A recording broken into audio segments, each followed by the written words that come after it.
কেমন হয়েছে আম পোড়া শরবত? বিশাল হয়েছে, আগে খেয়ে নি। টেস্টি হয়েছে, ভালো নাও করা যাচ্ছে না। এর মধ্যে কি কি মিশিয়েছো দি?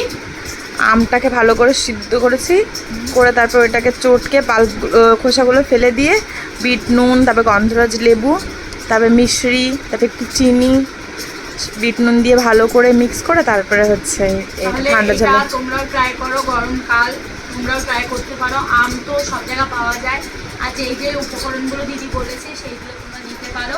আর প্লাস আমি তো মানে বানাতে পারি না, দিদির কাছ থেকে আজকে দেখছি বেশ ভালো লাগছে, তো আমিও নিশ্চয়ই বানিয়ে তোমাদের একদিন দেখাবো, তাই না দিদি? আমি দিদির কাছ থেকে রেসিপিটা নিয়ে তোমাদের সাথে শেয়ারও করবো। প্লাস আজকে আমি জাস্ট তোমাদের দেখাচ্ছি যে আমি খেয়ে দেখছি যে কেমন লাগছে। সত্যি কথা বলতে বন্ধুরা খুব ভালো লাগছে। এর মধ্যে আইস দিয়েছো দিদি? যা লাগছে অসম।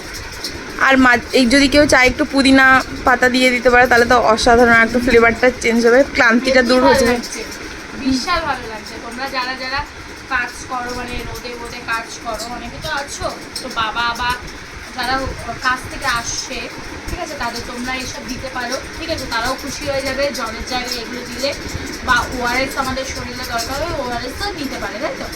তো এইগুলো খাওয়া একটু অন্য অন্য রকম, একরকম তো খাওয়া তো পছন্দ হয় না অনেকে, জল খেতে খেতেই হাতে যায়, তাহলে এই ধরনের জিনিস গরমের দিনে বেশ ভালো খেতে, আমার কাছে খুব ভালো লাগে।